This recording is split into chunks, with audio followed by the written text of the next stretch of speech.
how to handle a new job. You'd be surprised how often people hire people, they don't know what exactly that person's supposed to work supposed to do, right? And you're like, oh, here's your laptop, and have fun. Just come in with this attitude that you're going to crush it. Is there one thing that people should not forget, or they forget everything else? What is one thing they should try and get right in a new job? All the execs at Facebook, Boz, Andrew Bosworth, Cheryl, everybody met me for coffee. Startups are a different challenge altogether because in many startups, for very good reason, there is no orientation or onboarding. You basically come in and you start. Do you almost think you should treat promotions as if you've quit that job and joined the next week in a different title, role, capacity? It is invaluable to have somebody go to the absolute truth of things and make their own conclusions. This week, we don't have a guest, but we have each other. Hello and welcome to another exciting episode. I'm Sriram. And this is Aarthi. And we're going to try something new here. We've had a lot of requests for people who had questions about their career in technology, about stuff we've been through. So this week, we don't have a guest, but we have each other. And what we're going to do is we are going to go through a set of topics around a theme which we get asked a lot about, and we've tweeted about it, Instagrammed about it, and that is how to handle a new job, right? And this could be you're starting something new, you're fresh out of school, you're starting something, you're getting a promotion, you're switching companies, and we've had bunch of life experiences and work experiences. Yeah, we've had life experiences around it. We also talked to a lot of founders, our peers, from startups all the way to public companies, where we've seen our friends, our networks just go through this, where they've just joined a new company, new role, just got promoted, and how to go handle it. And this just seems to be such a hot topic because there's no one size fits all. We've had our own experiences over like decades of working at different companies. So we wanted to. Oh my gosh. Decades. We're olds. Yeah. These good looks are CGI'd in. Wow. Yeah, questionable. But yeah, excited to just dig into this. So for you, Sriram, from your experience, you joined a company, you go through the whole process of getting an offer extended, working with the recruiter, talking to the hiring manager, the new boss. You've accepted everything. Monday is the day you join. It's your first day, new company, new job. What do you do? Yeah, good question. I've been through this a few times. I think it's first of all that first. Monday is always an interesting experience because what you typically go through is at least in pre-pandemic times, and this might have switched with remote work. You go in, there is usually a HR briefing of some sort. You get your laptop set up, you get all the access to all the internal things. There's probably somebody who comes out and does a little bit of a presentation about the company, and depending on how big the company is, it's usually the founder, or it could be somebody in the organization. One thing I will say is that every one of those first days, I always had the same mix of emotions. There is definitely anticipation because I remember this at Microsoft when I was 21 years old, or when I was at Facebook. It was my first job outside of Microsoft, and it always felt like a big jump, in a big leap. And in that room, you're looking around, you're trying to find a familiar face, and I think there's a big part of it is exciting and different. It also feels almost always scary, because you've left something very familiar and comfortable. You don't know the building, you don't know the names. They're using all these names of internal teams and organizations and cultural values, and you're like, yeah. And I think there's definitely a part of me every single time which goes, am I going to make it here? Right? Am I going to fit in here? Will I be successful? Because you don't know anybody, right? And even if you hated your old job, you probably had some sort of skills and credibility built up, and you're like, this feels totally new. And the third part, and Aarthi will laugh at this, right? And we have a history. We've done this at every single job. and this might be the first time I'm actually talking about it in public. Every single time I've been at a first day of a company, I've probably texted you about how I feel about the company. And I will say that, I've been spot on. The times when I felt good in the first few hours, they worked out very well. And the times when I felt like, I don't know, I have like a weird feeling about this, they have not, worked out as well as I might have hoped. It's also, I think the first day is also, you're probably getting a manager reaching out to you. You're getting maybe some of your teammates reaching out to you. And you're just trying to like map out people. You're trying to meet everybody. You're trying to map out people. That's probably like what the first day. First day is probably a blur. Do you remember how it felt like the very first day you walked into Microsoft, fresh undergrad, first full time job at like a like a well known tech I company? did. Look, in retrospect, I'm really happy, grateful for the years and years of experience we've had at Microsoft, Facebook, for you at Twitter, for me, Facebook, Netflix, all of that. But honestly, I think a lot of the really big companies, I found it very hard on the first day to feel so inspired and motivated because, there is this whole room. There are hundreds of other people who are joining on the same time, same day as you. And you look around, and it's very hard for me to not feel like, oh, I'm not special. I'm one of everybody else here. And it also feels a bit too canned. Mhm. Like there is this like welcome video, and it's like, you are now a part of this thing, everyone cheer Yeah. together kind of thing. And I've never been one for that. It's I've seen other people who get really fired up and motivated by it, but that's never been me. Almost to the point where when I went and started my own companies, I made it a point where we would not do stuff like that very intentionally, and made it a much more personable, more one-on-one kind of experience on the first day, because I think it's really important to make the person feel comfortable and feel a little special. Mhm. You want to feel like you've come to this place where people know you for who you are and try to get to understand you. But yeah, I think I remember the first day at Microsoft. I also remember the first day at Microsoft in Redmond versus India, which is very different. The Mhm. onboarding is just very different. Because you had spent a couple of years working in India and then Yes, moved to the moved US over to to the Redmond. Yeah, yeah. US. That's right. And so the onboarding, even though you've been at the same company for a couple of years, when the entities change, they treat you as a new employee. So you have to go through a new employee orientation again, which was bizarre because they would be like, Microsoft was started by, and you go through this whole video. And I'm like, I've been working here. I know this place. So that was kind of odd. But yeah, I think taking a step back of all of this, right? New job, first week, Mhm. what should you do? Well, so you have a huge superpower, I think, and I tell every new person, starting a new job this, which is you're new, and a lot of people, since you're new, will meet you, will answer your questions, will give you leeway in ways that they may not do later Mhm, on. mhm, So I think if you're a new person at a new role, and I think this is true if you're, fresh out of school, or if you're like a senior exec with 20 years in the industry, the first thing you want to do is to go meet everybody, starting with your manager mhm, on preferably your first week. And when I say everybody, I would say the first day, go have lunch, coffee, walk, Zoom call, whatever it is with your manager. And we can talk a little bit about like what you want to accomplish in those first meetings. But the next thing I think you want to do is to kind of map out your team and the immediate organization, right? mhm, And this may be your peers. I mean, everybody has peers.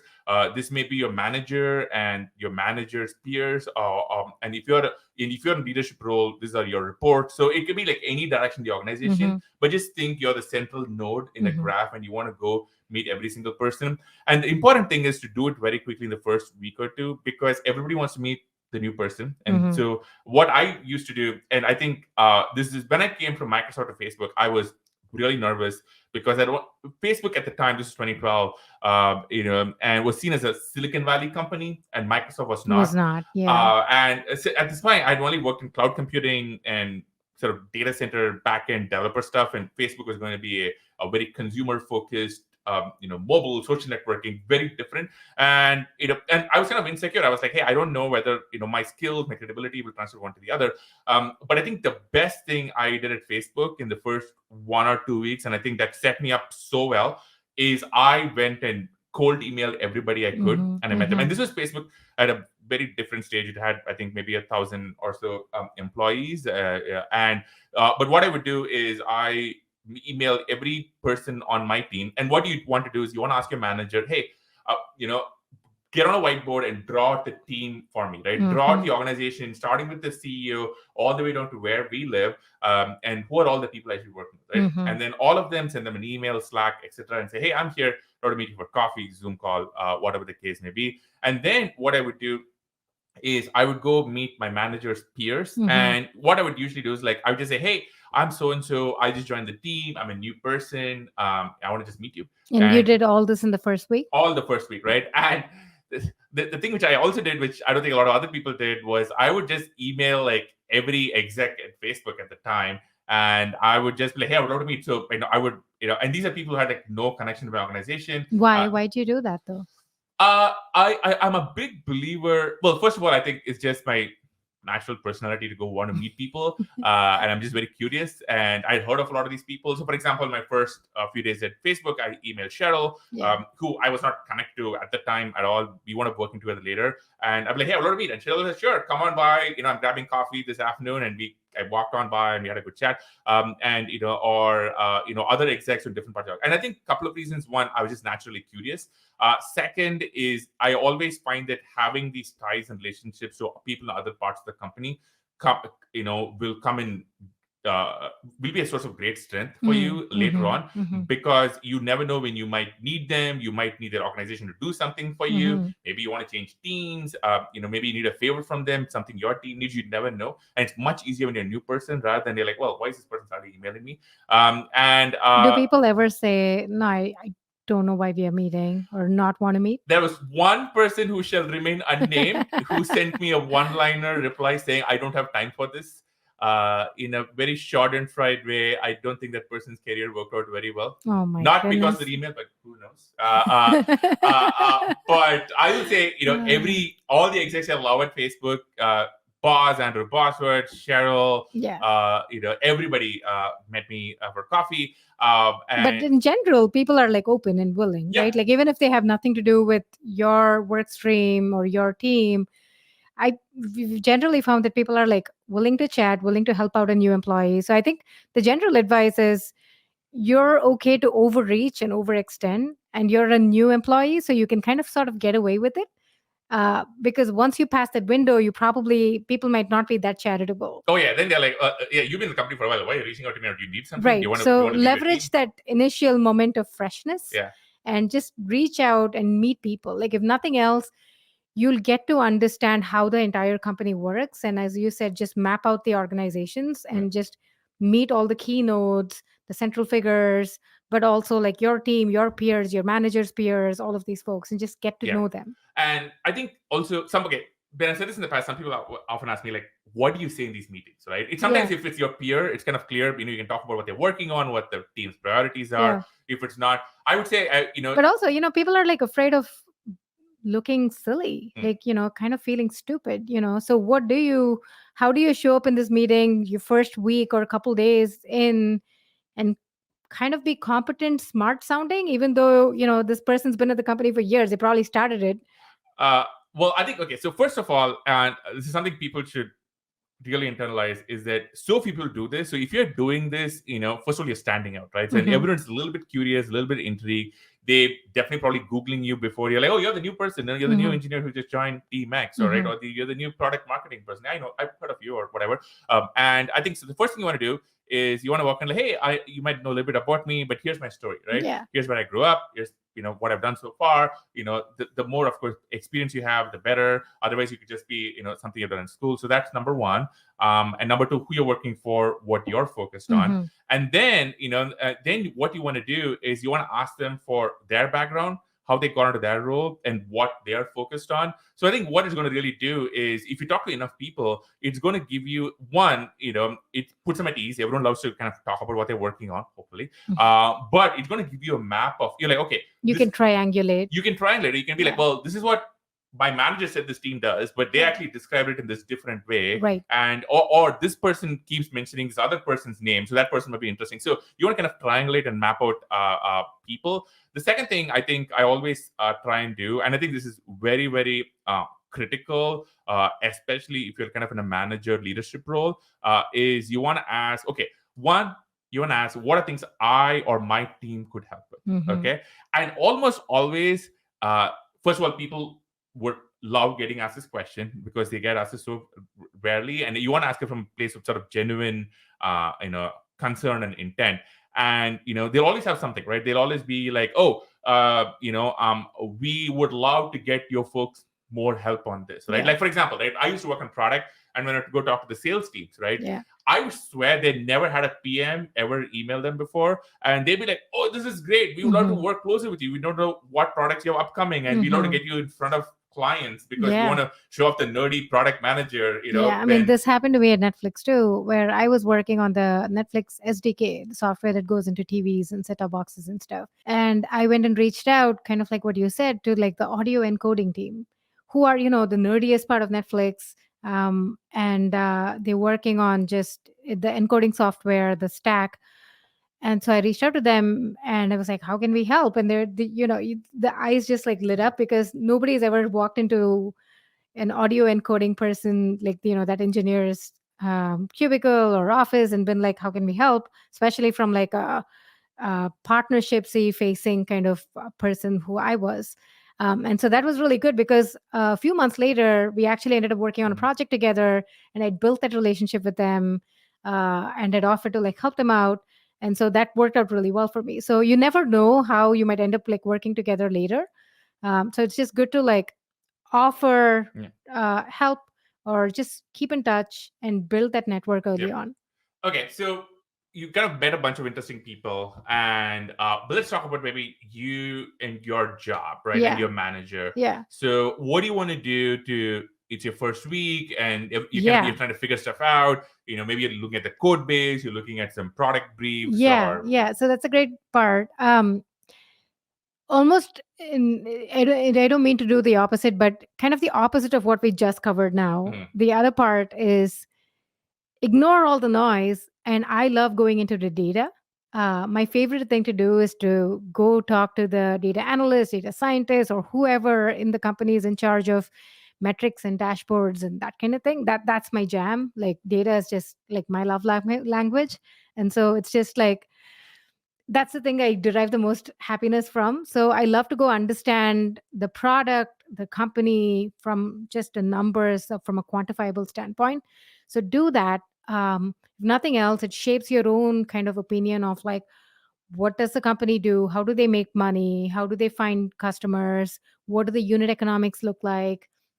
Just the foundations of the business. And it's really sad because I've seen a lot of new employees not really do that, or they are too afraid to ask.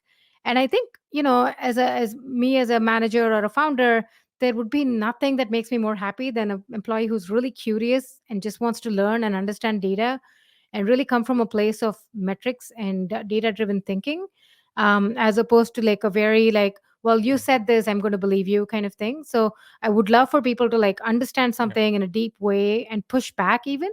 But you need to get to a place where you're comfortable with how the company is being run, or customers, or metrics, or revenue, any of that. Yeah, but I think there's something super deep in what you just said, which is I think you're also showing enthusiasm and energy. Energy.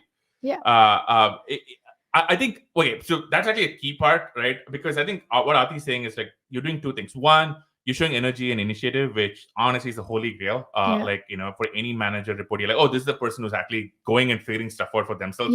Amazing, right? Like, this hire is going to work out, right? That's what your manager is thinking. But the other part of it is, I think you want both a bottoms up and a tops down view of your company. So you're going to meeting all your VPs and execs, you're getting a top down view, right? Like, you're getting, this is what our product is, this is our competition, this is who we sell against. you also need the bottoms up view. And that's going to come from rolling up your sleeves and going to the absolute truth. So Mhm. Aarthi is very much a math nerd. She loves looking at all the dashboards. I swear. And I just think it's important to form your own narrative and not really get sucked into the noise because, look, at least as like an early stage company, it's really easy to be that employee who just like gets swept into the motion of things because there's so much to do. The problems are monumental to go like tackle. The founders really need your help, and you just need to like just do it, start executing and running into things. So for you to share like have a really strong sense of what do you need to do in this company to move the needle to be successful, and doing that from a perspective of data, I think is like really yeah, important. I think this also gives you something interesting, which is when you're new to a company, you can feel like you don't know anything. Like everyone has acronyms, every team has their own acronym, and they're like, "Well, this is the TLA. CRS effort, as a part of the XYZ team," and you're like, "I have no idea what the heck they just said." Yeah, yeah, But I think if you look at the data, or this could also be some other version of the ground truth, which is you could look at the code, yeah, get it to go build, yeah, maybe a small part of the code, yeah. or you play Yeah, with the and Facebook does that. Facebook's legendary for that. Where initiate, like we both went through this on boot camp, like initiation. First day, you basically write code, yep, which I thought was wonderful because it just empowers you so much. yep.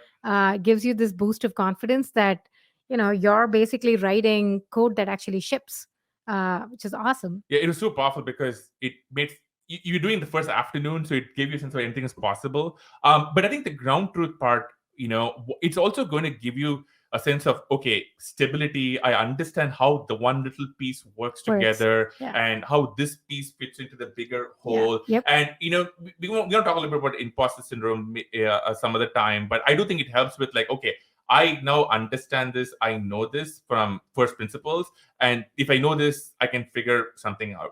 I think this also tied to okay. One of the best piece of advice I got about joining a new role. This was from a ex CMO of Facebook, and I had met him in my tour of meeting people, and he said to me, "Look, when you join a new team, and I think this is true for any new job, you want to try and find a quick early win." Mm, And a win can be anything, right? mm. And it's very dependent on your team, your skill set. A win can be, oh, you fix that hard to fix bug Yep. that somebody was chasing around. You spend nights and weekends and figure it out, right? Yep. Or at the Facebook time when I was there, it was like you got a product out the door because that was a currency that mattered, right? Mm-hmm. I spoke to an NBA player who switched teams, and he was talking about how when he walked into a new locker room after Mm-hmm. a trade, he felt a bit intimidated because he was very well known, very skilled, but a new locker room is still a new locker room Mm-hmm. until he was able to pull off like a clutch play. And I think what you need to do is to figure out I'm going to give you, I would say 60 days, maybe 90 days. In the first 60, 90 days, you want to have one tangible piece of work that is going to go from start to finish that you can point to. And it can be super narrow, Yep. preferably public facing, but if it's not public facing, that's fine. You kind of have to figure out what works in your role. For a product manager, go ship something. Yep. For an engineer, go build something from start to finish. Yep. For a salesperson, figure out a way to close the sale. But and you want to, since you have to do 90 days and you're new, you have to do something which is small and tangible. But I think it's so important because then your team is going to be like that's what we got that person for. Yes, exactly. I think part of it is like your team feels good about it. Part of it, I think, you just talked about imposter syndrome. You will end up feeling really good about yourself because, at everybody has this, no matter how junior or senior you come into this new role, you have to establish yourself. So once you've done it, it just gives you this like big boost of confidence that can be much greater than any kind of encouragement from your peers or anything else. Like I think I truly believe that at least in tech and software, nothing really moves the needle or gives you confidence as much as shipping. Like just shipping is everything. So focus on shipping, like getting that first piece of feature, product, functionality, piece of code, like whatever out the door, and get that done, because I think nothing is going to like help you get more confident and get more grounded than that. Yeah. And the other part, I think, kind of, which is the CMO told me, which always stuck in my hand, was like, okay, you have to get something done in 90 days, right? So you don't have time to pick up a new skill set. Like you Mm. can't, for example, when I had gone to Facebook, I had come from enterprise computing, developer products, cloud computing. I was extremely unfamiliar with social media at the time. It kind of seems ironic now because it's kind of really flipped around.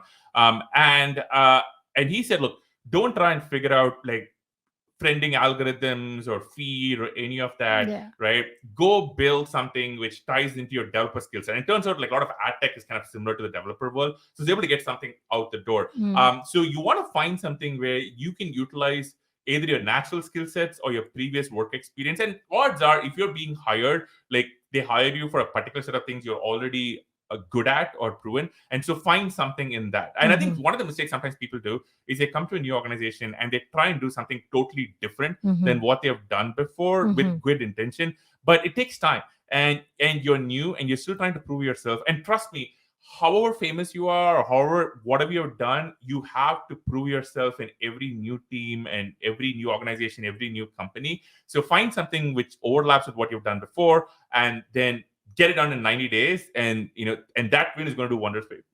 Yeah, I totally agree with that. One question I have is, does all of this advice, does it work well at all stages of a company? Right? Small startups, under 10 people, to really big public companies. It's a mass spectrum there, like a spectrum of companies there. Do you think all of these, like all of this works for across different kinds of companies as such? I think the spirit of it works. I think the Yeah, tactics are different. might could be different. Yeah, I would say at any company, people want to see you produce stuff as quickly as possible, yeah, right? But if it's a startup, the level of ambiguity is going to be through the roof. right. I mean, Yeah, you've been involved way more startups than I yeah, have. yeah. I mean, what I would love to tell you is, you would want, it would be great if all companies had a very similar kind of onboarding structure and a plan, first day, orientation, all of that. So, as much as I didn't really like the really big, noisy, crowded 100 people orientations, startups are a different challenge altogether, because in many startups, for very good reason, there is no orientation or onboarding. You basically come in, and you start, and the founders or your peer team is very, very small, and so you're expected to do everything that we just talked about in a much more accelerated timeline. So, which means you get a couple days to like really understand the product, understand data, the systems, understand what the founders want, what your peers want, what does this startup like actually feel like, ethos, culture, energy, all of that. But also like really start executing, like start showing results pretty quickly, because it's a small company. They just don't have the time frame to give you this rope as such to Mhm. like really go, find your bearings and execute, and like and like really learn at a pace that you're comfortable with. For startups, I think it's just more like high pressure. I personally thrive in that. I love this constrained time frame, constrained resources, ambiguity, just being able to like run through walls and make that happen. I do know that a lot of people struggle with it because it's hard, it's challenging, especially if you're used to one system and you have to come to the other. But Mhm. um, what you can do in a startup, if you're the manager hiring, is to make it as comfortable as possible for this person to come on board, which means spend the first day with them, introduce them to other people. Like, I know the time frame is like really constrained, but walk through the room and just introduce different people, schedule the one-on-ones on their behalf, write an onboarding doc, like Yeah. take this Yeah. seriously to onboard them. Let's get into that. So if you're a manager Yeah, at a startup or maybe a larger company, maybe flipping this whole discussion around, yeah, what are things you should be doing? Social things, cultural things, docs you should be writing, right. this new person, their first day to their first few weeks and months. Okay, so I can, for a startup, if I'm the manager or I'm the founder who's hiring the first few set of people, um, what I like to do, one is walk through the most recent pitch deck, the fundraising deck, that kind of gives you a sense of like publicly available, what's where's the business, what is the problem you're trying to solve. It gives you a condensed version of that. Even if the employee really understands what the business is and all of that, I like to walk through that because it gives them again sense of grounding, to introduce everybody else at the Mhm. company, remote, in person, whatever, like day one. everybody needs to be present in some form. So it could be a team meeting, it could be whatever, but introduce everybody and be like, these are the people who you will be working with. This is your role. And then have a long-ish one-on-one, like carve out your morning with this person, because I think as a startup, it's really important for this new employee to like hit the ground running and feel good about themselves. So kind of be very candid, like whiteboard out, this is where we are as a company, these are the problems in the short term that we are trying to solve. And hopefully you know the answers to those. Maybe not, and that's okay. Right. Right. And also, this is why you're here. These are the problems we expect you to go solve. Mhm. These are the resources that you have on hand. Walk them through everything from who's on your board, who's helpful from like your investor list, who are the people who you can tap into, what's okay to do, what's not okay to do. And it's okay to get to that level of like conversation very early on to just set this like, this is the scope, and give them kind of a boundary to go operate under.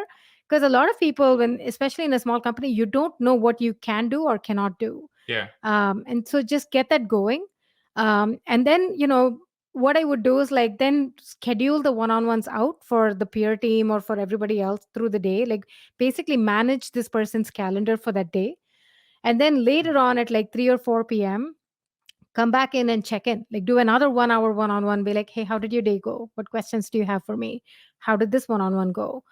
Okay, great. What we can do from here to like end of this week is maybe you should reach out and schedule like other one-on-ones, maybe you should talk to a few customers, maybe you should look at the dashboards. Why don't we come back and talk again on Thursday or Friday and do a checkpoint? And I think that gives them this sense of this person really cares about me, cares about my success. I want to hit the ground running, but I don't know enough. Let me go learn and come back.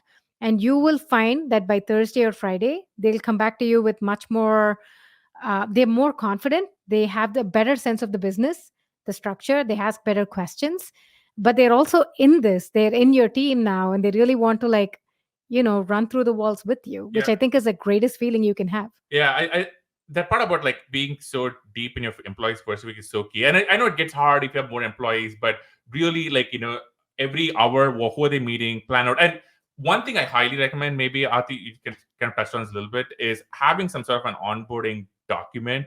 And it seems like paperwork, but if you can write up, these are people you're going to meet the first week. This is what you're going to read in the Yeah. first couple of weeks. Yeah.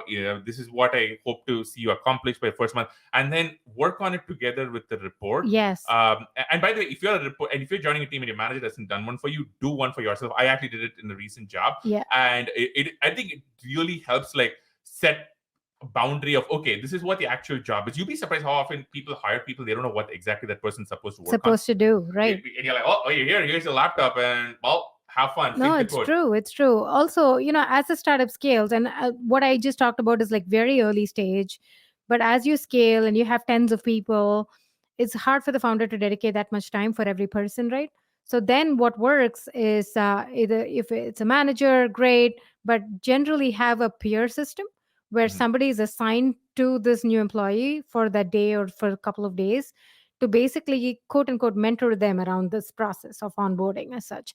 And that I found it to be really effective because having a peer where you can ask dumb questions and you can be like, what's the org structure? Because turns out early stage companies, you don't really have this like org chart fully fleshed out, and that's okay.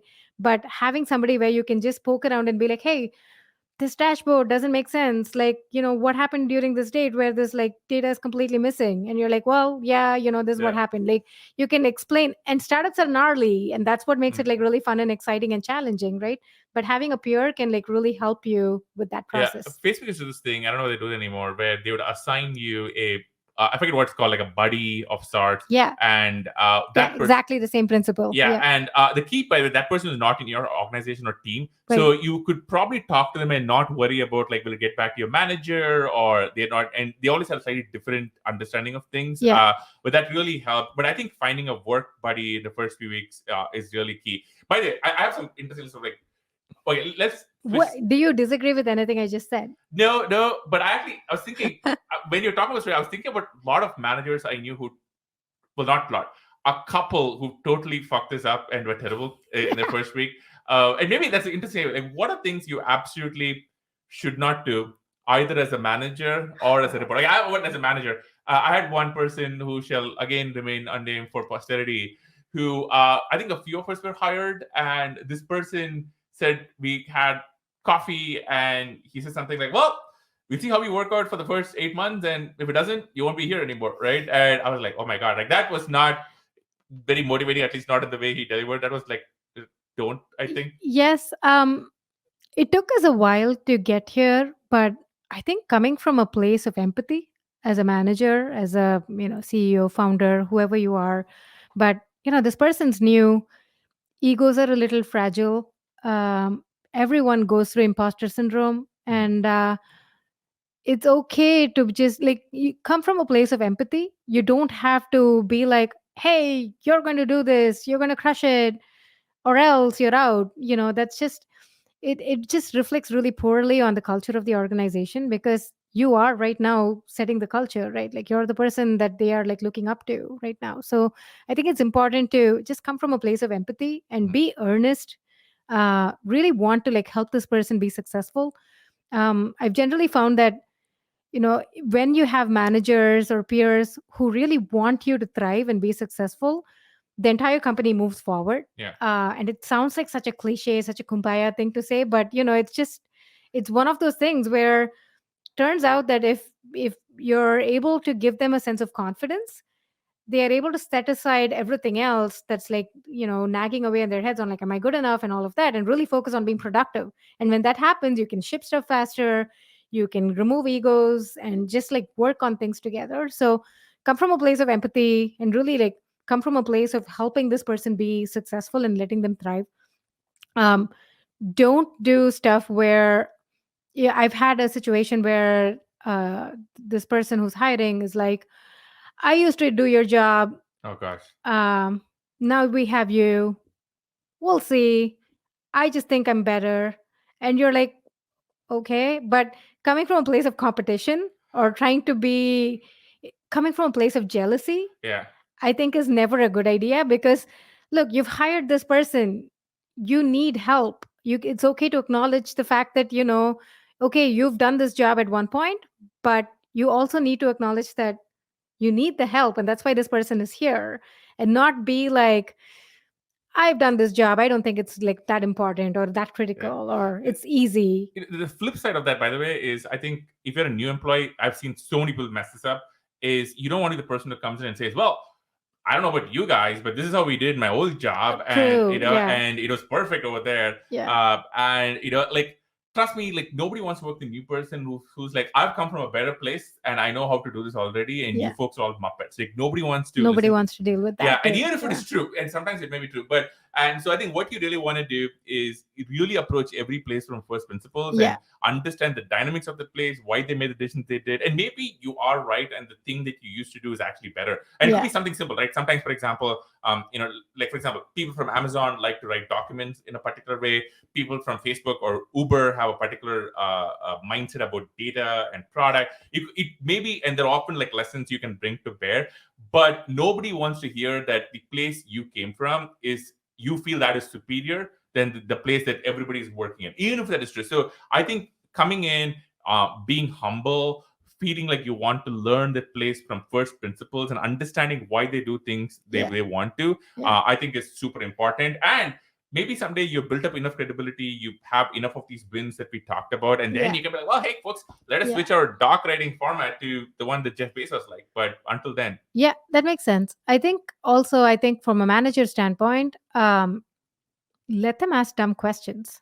It's a new employee. You don't have to be irritable or annoyed or be like, well, why are you asking that, or get defensive. Don't get defensive, especially if you have questions on, if I mentioned earlier, look at the data, look at revenue, look at all of that. So if they have questions on like, so how does this work, explain it to them. Come from a place of like, the easiest hack that is available to managers is to be vulnerable and be candid and open and make your problem their problem too, mhm. so that you can win them over and get to like solve this together. Like there is no greater joy than to recruit people into solving problems together. And I think I've seen a few managers just miss this hack by just being like, everything is great, everything is perfect, what are you talking about? There is no issue. Or just being like facetious about the real problems. And you don't have to spend all day just shit talking other people, or talking Well, about how you can. miserable you are or whatever. But I just think it's like it's okay to be a bit vulnerable and talk about the problems that you're Yeah. having, to recruit them into solving them for you. Yeah. And I think, well, part of the problem I think sometimes is like, if you're a report and if you're a new person, your manager may not have listened to this podcast or listened to this and done this, and you're kind of stuck. And it is now on you to figure out how to make up for that. And I think like a few things I think are very key. The first is to really understand what are the rhythms and systems that your team and organization does. Like, for example, True. what are the key meetings? Hmm. Is there a stand up? Is there a weekly sync meeting? Is there a monthly product review? Whatever it is, figure out what the cadences are. Make sure you at least just attend them or watch in on them when possible. That's number one.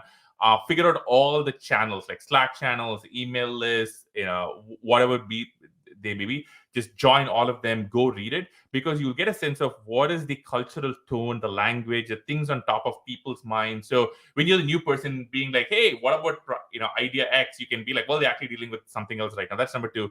Third part, I think I saw one exec at Twitter do this very well when this person joined the company. Is when you're new, nobody knows what you're doing, and they're like, yeah, I don't know what this person's up to. So send an email like Mm. every week, Mm. and you can maybe stop this after a while, but some people do it forever, which is great. And just be like, what are you up to, right? Like you'd be like, I met X, Y, and Z. I checked out this code, I looked at it, and I think more than anything, it is going to give your manager, your peers, be like, oh, that's what this person is doing. And almost always somebody will be like, hey, you should meet this other person too. They'll always appreciate it because nobody else is doing this. They'll always appreciate it. But send out a weekly email, at least for the first couple of months or so, and it's going to do wonders for you. Yeah, I think it's great advice. I think you used to do that at Facebook. I used to do that at Facebook. Again, I used to take a very metrics oriented approach. I'm like, Yeah. let me tell you where like we are with respect to this So product kind basically, of a very thing. So particular format. Do you want to talk about the HPM formats? yeah, it's called HPMs. I think it's called Highlight People in Me. Yeah, That's what, the, the which the made no sense, but the origin of the acronym is lost in the midst of time. right. But the intent of it is to send a weekly update on, what are the highlights for this week? What did you ship something? If you ship, what does it look like? What general metrics, growth, lack of thereof, all of that. And then problems that you've encountered, that you're fixing.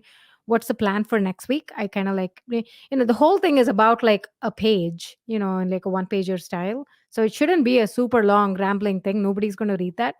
I like to send it out on Fridays, like afternoon, like little bit over past noon, because I think later than that, different time zones, people start like going home. And so I want to basically send this out to tell people this is what I've been able to do for this week. These are the challenges. These are the good stuff, and this is what next week's going to look like. And if there are asks, tag the right set of people, or be like, hey, does anybody know X, Y, and Z? And to what you said, people are always willing to help. Like you will be amazed at when you ask for help, how many people will answer and be like, I don't know that exact thing, but I know this person who might have this thing, and would like tag them. And so this just spreads. And also it helps you build your network, and, just help you solve problems faster together. Yeah, I think so. Okay, let's see. What else do we have? Promotions. So Right. why Right. do we want to talk about promotions in this context? We talked about an employee joining a workforce, first week at a new job kind of thing. I feel like promotion is very similar in the sense of like, even though you've been at the organization, it's a new responsibility. Probably it's like added scope. So you've been through a cycle, a review process. Your manager comes and tells you, "Hey, congratulations, you've been promoted to this level. You are now in charge of this other thing in addition to this thing." So from the next day or whenever it becomes effective, that's your scope. It's different than what you've been doing so far. So in a sense, this is still a new job.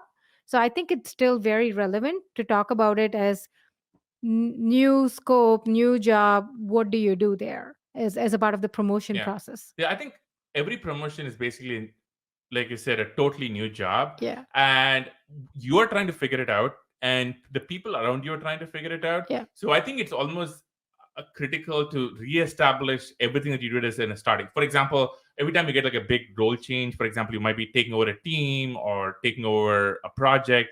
You want to go meet everybody, just like we did in the beginning. Be like, hey, I'm now the person doing X. It's been a while, but a lot of get chat up, and everyone will appreciate it. They'll probably have something they need.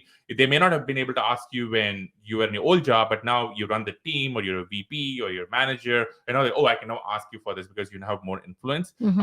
I think that is very key. Also, your relationship with them would have changes. They might be more of a peer now Yeah. than somebody, sort of the upper echelons of the organization, Yeah. and that dynamic can shift. Also, is also going to give you a different sense of the organization because have like the levers you can pull that you're not able to before. So I actually, by the way, I think one of the failure traps that I think people run into with promotions, they don't do this, and they treat it like as a version of their old role, Mm. especially when you go from individual contributor to a manager, which is Mhm. maybe a whole other podcast we can do. Yeah. And then they fail because it's a totally different job. They haven't reestablished relationships. The expectations have totally shifted, Yep. and they just went in blind. They're like, well, I'm just going to work harder, and I'm going to, have a different title and paid more, and that is never the Do you answer. almost think you should treat promotions as if you've quit that job and joined the next week in a different uh, title, role, capacity? Is that the best way to look at it?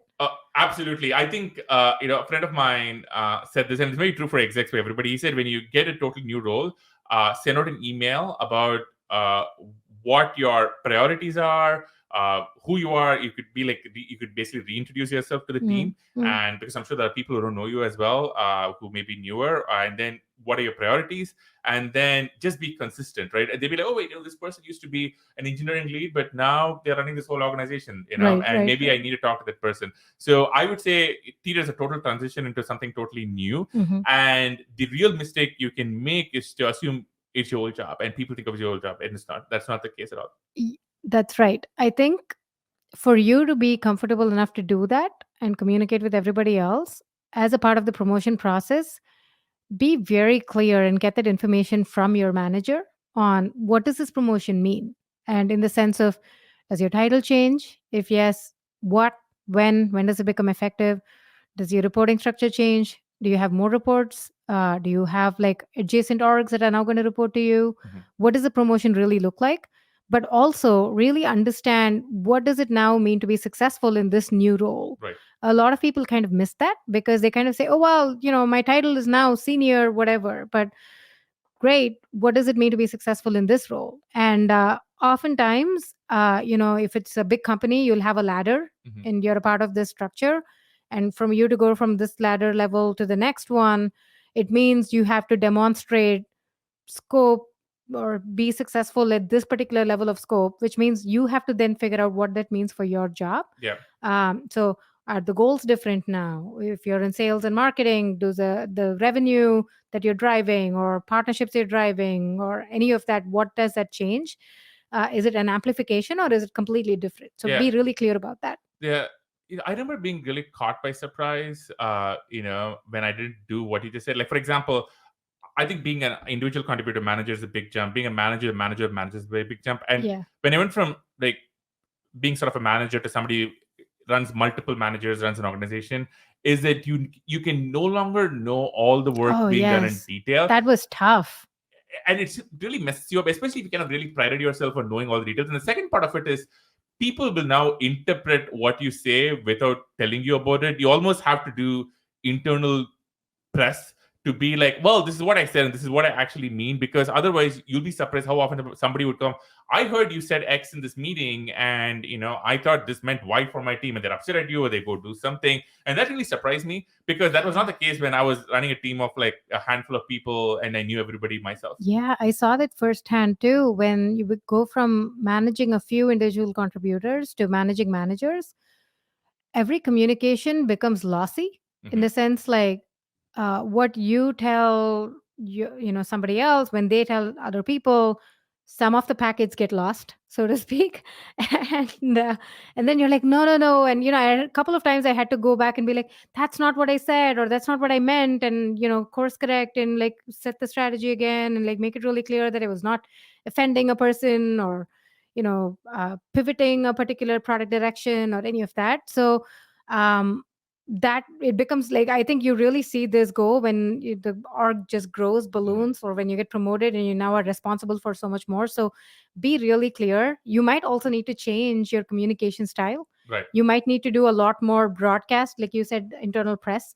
So broadcast communication, where you write posts, you talk about why you're doing what you're doing. And I think then talking about culture, the philosophy of doing things, I think becomes really important, because you want to inculcate the reasoning behind, like, you want this whole culture of like being open about why you're doing things, and reasoning behind your strategy and thinking and all of that. Yeah, So and you want to especially repeat yourself. Like, you'd be surprised. oh, that's right. There is no such thing as repeating yourself too much. You want to have the simplest message, Yeah. and you want to say it again and again and again and again. Yeah, exactly. I mean, we are all getting hit all the time by information, and I think it just gets lost. And so you just have to repeat yourself, and it's not a bad thing. You just have to get really good at doing it. And at some point, I think we should do a full episode on like managers and advice for managers, because I think you and I have like stumbled our way and learned a whole Yep. lot into how to be a good manager. Um, and especially manager of managers, as the team and organ structure grows and such. Yeah. Okay. Is there one thing that people should not forget, or they forget everything else? What is one thing they should try and get right in a new job? You've demonstrated this by doing it, and this is something I tell a lot of people when they're getting started. Just bring enthusiasm, bring energy. Like, you are here, you've made it, you've gotten this job after whatever process. Just come in with this attitude that you're going to crush it. Like, you would be shocked how many people will be on your side and willing to just help you be successful, if you just, even if you knew nothing, just brought that enthusiasm and brought that energy into just solving the problem and just being there for the company, for the org, for the team. Well, that's true. I'm going to pick one that I think you do, which is, I think, going to the absolute core truth of things, and that could mean data. That could always mean playing with the product, getting familiar with it, whatever be the product. That could mean going out in the field and doing first-hand research. But it is invaluable to have somebody go to the absolute truth of things, and make their own conclusions. Especially when you have fresh perspective, you're coming in new, you don't have the biases or the history, and you're like, well, why does this number say X? Or, I talked to a few customers and they don't seem to figure this out. Whatever it is, I think going to the absolute truth by yourself, I think, is super, super key. And it's going to be a lot of hard work. It's going to be a lot of like, I don't know what the heck I'm doing. I don't understand this, but I think it's going to be really valuable. I think so too. That's the part that I love doing. I do it in the form of data, talking to customers, using the product yourself. Do it from a first principle standpoint. Don't do it from like place of skepticism or being cynical about things, but really do it because if this whole world didn't exist and you had to build this from scratch, what would you do? Like, really come from like first principle standpoint, and like come with an attitude of just wanting to learn and being curious. Yep. Love it. Well, this was great. This is really fun. This is super fun. Well, I mean, I hope this is fun for you folks. And if you're watching, listening to this, let us know. Drop a comment or send us a DM. Tell us about your experiences with your first job. Yeah. I mean, how was your first job like? How was the first week at your first job like? And if you are a manager, especially, did you do specific things that made it easier for a new person to come join and be part of your team? We would love to know. If anything that we've missed, just add it to the comments. But also, if there are things that you found really useful, and or if you disagree with us in any of these, that might also be true. Just let us know. We'd love to hear from you. Yeah, and if you have questions about stuff you're going through in your job, and which other people might also be going through, send us in. We're going to try and do more of these. It'll be fun. But till then, thank you so much for listening, watching, subscribe. Thank you. Bye-bye.